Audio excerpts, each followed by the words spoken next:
Selanjutnya, perkembangan manusia berfokus pada studi ilmiah dari proses perubahan yang sistematis dan keseimbangan pada individu.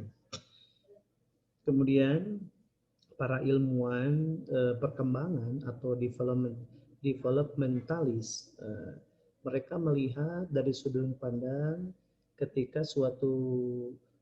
seorang individu berubah mulai dari proses pembuahan sampai dengan proses kedewasaan atau dari karakteristik yang cukup stabil pada individu. Hasil kerja para developmentalis atau ilmuwan perkembangan ini memiliki dampak yang sangat penting bagi kehidupan individu. Temuan ini seringkali digunakan gitu ya, bagaimana mencari metode yang sangat efektif untuk pengasuhan anak, gitu ya. Juga untuk pendidikan, kesehatan, dan kebijakan sosial lainnya. Contoh, ada beberapa penelitian menunjukkan bahwa otak remaja yang belum matang telah mendorong usulan terhadap pembebasan dari hukuman mati bagi remaja yang melakukan tindakan kejahatan. Jadi, karena otak remaja belum matang, nah ini jadi pertimbangan hukum bagi mereka, gitu ya. Dan ada juga dari penelitian dari Boston menemukan bahwa yang berangkat sekolah dalam keadaan lapar atau kurang gizi itu nilainya rendah, memiliki nilai yang rendah.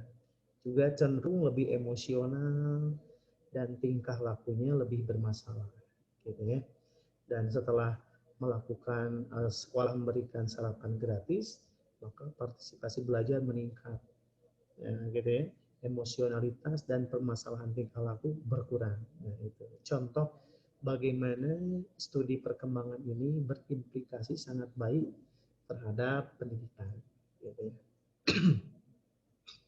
Selanjutnya, gitu ya, menurut para developmentalis atau para ilmuwan perkembangan, teori perkembangan tentang kehidupan atau lifespan development, gitu ya, perkembangan manusia adalah proses yang terjadi seumur hidup. Maka gitu ya, ada hadis tolabul ilmi minal mahdi ilallah, gitu ya. Rasul itu telah dari jauh gitu ya mengatakan bahwa mencari ilmu itu sepanjang hayat, gitu ya, di mana hayat dikandung badan, gitu ya. Karena perkembangan manusia itu terus-terusan, tidak mengalami kebuntuan, gitu. Selama hayat masih dikandung badan, selama manusia masih hidup, maka mengalami perkembangan. Nah, ada beberapa studi lifespan development, ya. Jadi perkembangan rentang kehidupan, ya, yang telah dilakukan. Pertama, ada studi Stanford pada kecerdasan dari masa anak sampai tua, gitu ya.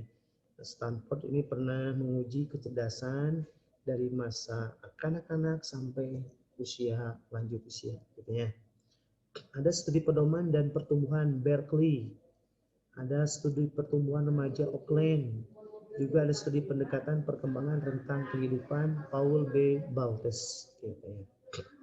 Nah, bagaimana sekarang perkembangan manusia saat ini? Gitu. Konsep perkembangan manusia sebagai proses kehidupan yang panjang bisa dipelajari secara ilmiah. Jadi rentang perkembangan manusia itu bisa kita baca, bisa kita pelajari secara ilmiah. Ya. Tujuan, deskripsi, penjelasan, prediksi, dan intervensi. Ya. Tujuannya, deskripsinya, kemudian penjelasannya, kemudian prediksi bagaimana yang akan terjadi dan bagaimana proses intervensinya. Contoh penelitian perkembangan manusia. Nah, misalkan kita pertama berusaha menjelaskan bagaimana, kapan pertama kali anak memperoleh bahasa. Ya. Anak itu bisa berbahasa dari kapan? Nah, itu kan kita bisa mengkaji, meneliti bagaimana perkembangannya. Dari yang bahasa yang luar biasa tidak kita mengerti, gitu ya, masa bayi, sampai dia bisa berbicara, gitu ya. Nah, gitu. Menjelaskan bagaimana anak belajar bahasa, kemudian bagaimana anak itu menirukan bahasa-bahasa, gitu ya. Ada fase anak itu menirukan, gitu. Kemudian memperkirakan kemungkinan hambatan yang dihadapi anak ketika belajar.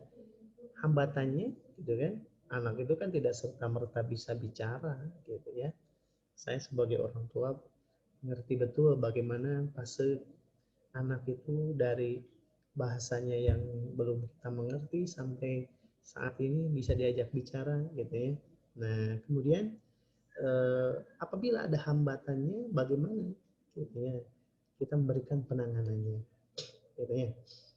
Nah, ilmu-ilmu yang berkaitan dengan perkembangan ilmu perkembangan manusia. Pertama tentunya psikologi, gitu ya. Jadi kita memahami manusia, tentu kita harus memahami aspek kejiwaannya, gitu ya.